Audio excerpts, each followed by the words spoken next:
As someone who loved Mafia 2 but never got around to playing Mafia 1, I was extremely excited to try the Mafia Definitive Edition. And after completing the game this weekend, I can confirm this game is brilliant. In today's video, I wanted to share 15 details that you may have missed when playing the Mafia Remake. Those details could be hidden moments in campaign missions, examples of the game's gorgeous graphics, or some creepy goings-on in an abandoned jail. Now, please bear in mind, this video will contain spoilers for multiple story missions in the game, so if you haven't finished Mafia yet, come back when you're done. As always, if you think you know of a detail that I'm yet to cover, then the best place to let me know is in the comments section or on my social media accounts, the links to which are in the description. Oh, and if you do go on to enjoy this video, then leaving a like, subscribing, or turning notifications on is really appreciated. Anyway, without further delay, let's get started. So first up, let's take a closer look at the impressive visuals on display in Mafia Definitive Edition. With this game being a remake, not a remaster, the visuals and effects in Mafia have received a massive overhaul, and at some points the game looks downright breathtaking. I mean, check this scene out where Tommy is walking in the countryside.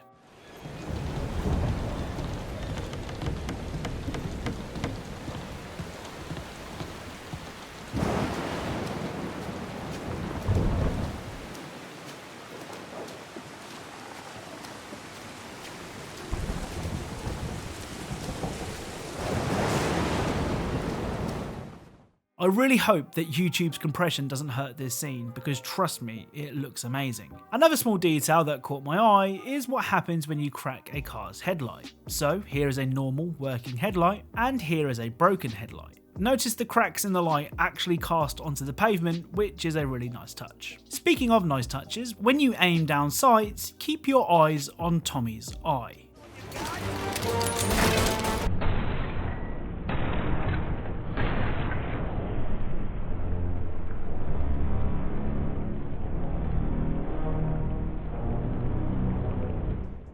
So when aiming, Tommy will squint a little when shooting before finally relaxing his eye.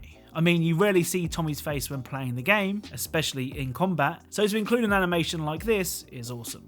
Now, I can't explain why I find this next detail so satisfying. Perhaps it's because it's not in a lot of games. When parking your car, the wheels will stay in the position that you left them.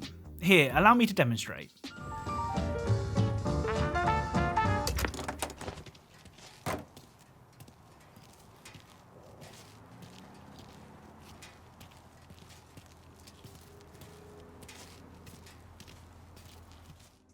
Now, I know this isn't a huge detail, but as I said, a lot of games don't include this detail and I really like it. So regular viewers of my channel will know that I love a good radio static effect when driving through a tunnel in games. Well, I'm happy to report that Mafia doesn't let me down. Traffic to back up on the East Marshall Bridge all the way into downtown. The police department is attending incidents as they can, but they've now issued advice that people should not venture out on the roads unless their journey is strictly necessary. The roads are treacherous, ladies and gentlemen, so however a good driver you may be, it's just not worth the risk to you or anyone else. It would seem the best thing to do on a night like this is to stay at home.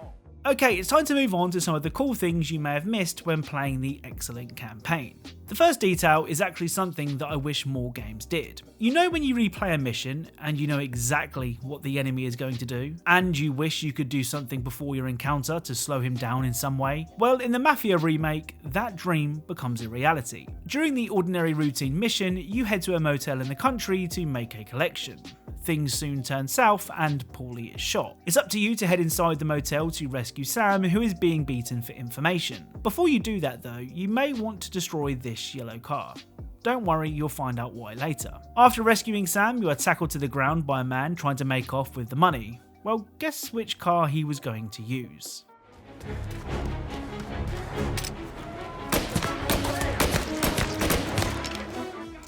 So taking the car out before entering the motel means you can avoid a chase sequence and send him for a sleepover with the sea life sooner rather than later. As I said, I wish more games allowed you to plan ahead like this. The next few details can be found on the infamous Fair Play mission. This mission seems to be causing players a lot of trouble, especially on the classic difficulty, but it's also home to some really cool things you may not have noticed. The Fair Play mission sees you sabotaging a rival racer's car in order to gain an advantage in a race. After stealing the car and taking it to a garage for a tune-up, you can find this.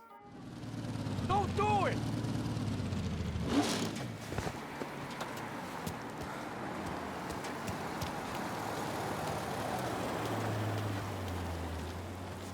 Think about your family, if you have one.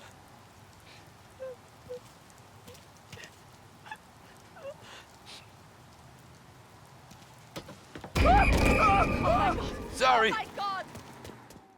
This man was so startled by our mafioso presence that he leapt to his death the moment we got close. He did leave a note behind which reads, "They say that when life gives you lemons, make lemonade. Life gave me syphilis. Adieu." Back to the race, and the rival racer barely makes it off the start line before his car dies. So, mission accomplished, right? Well, every action has a consequence, though those consequences aren't always for you, and poor old Martin Lichtenberg, the guy whose car you sabotaged, learns that the hard way.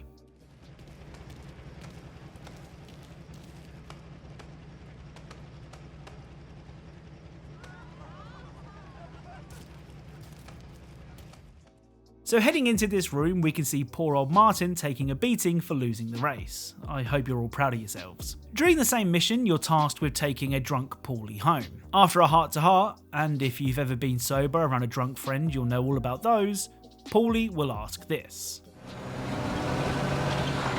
Tom, I want to go with the lady. I'm not helping you with that today. Take me to the ladies! Take me to the Blue Tropics. I don't know, I ought to take you home. The bridge. Take the bridge over to the island. Take me to the ladies. Take me to those sweet patooties. So Paulie wants to be taken to some sweet patooties, but the objective and waypoint tell us to take Paulie home. Well, being the good friend we are, let's take Paulie to the patooties. That's it. That's the place. See? A blue sign. Thank Christ.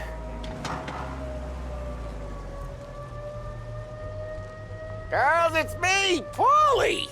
Ah, jeez. Sweet dreams, tough guy. This is a somewhat secret ending to the mission, as you're never given a waypoint or a location marker, so it's up to you to follow Paulie's directions, or look up a guide online, I won't judge. So this next find is very strange. As you make your way through the hotel in the Saint and the Sinner mission, if you head into room 308, you can find this.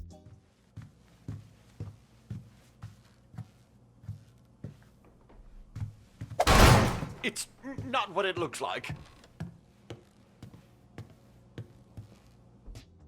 Yeah, I have no idea what's going on here either. Perhaps you can leave your guesses in the comments. Anyway, enough clowning around, we have more details to cover. Up next is a really subtle detail that I noticed when playing the Omerta mission. One of your objectives during this mission is to speak to Little Tony, who can be found in a bar. Well, after speaking of Tony, hang around the bar for a moment and wait for a passing train to rumble by.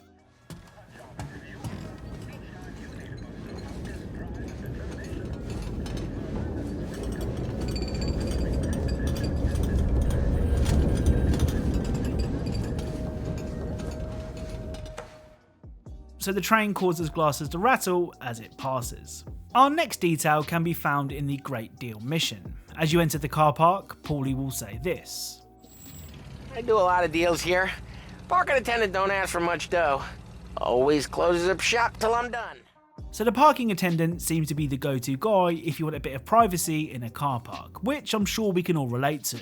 Anyway, as the mission progresses, things soon turn south and Morello's boys ambush the deal. As you make your way out of the car park, be sure to check this room first.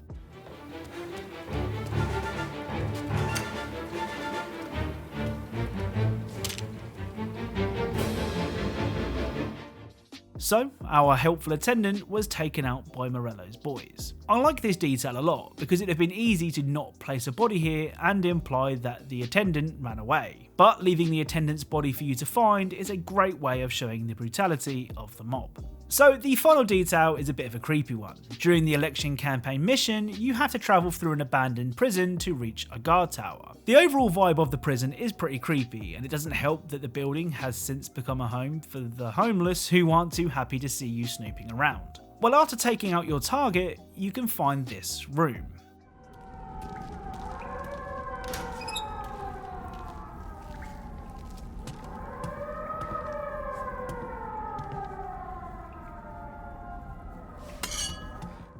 So a small doll and a lead pipe. So far, so not creepy. Well, if you head a little further into the prison, you can find the electric chair.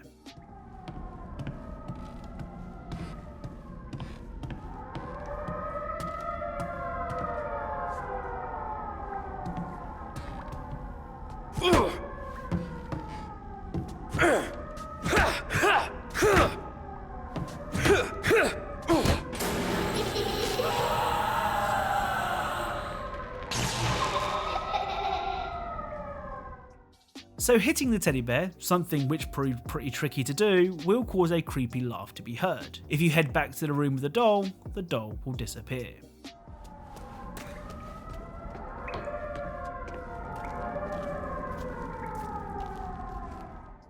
It was at this point I made a promise to myself to never join the Mafia, assassinate a political figure, and explore the execution room of an abandoned prison. Before the creepy doll encounter, I was on the fence about it. So that's it. If you enjoyed this video, then leaving a like, subscribing, or turning notifications on is really appreciated. If you're a fan of Easter eggs, secrets, and small details in games, then perhaps consider subscribing, as that's what this channel is all about. Thank you all very much for watching, and I'll speak to you all soon.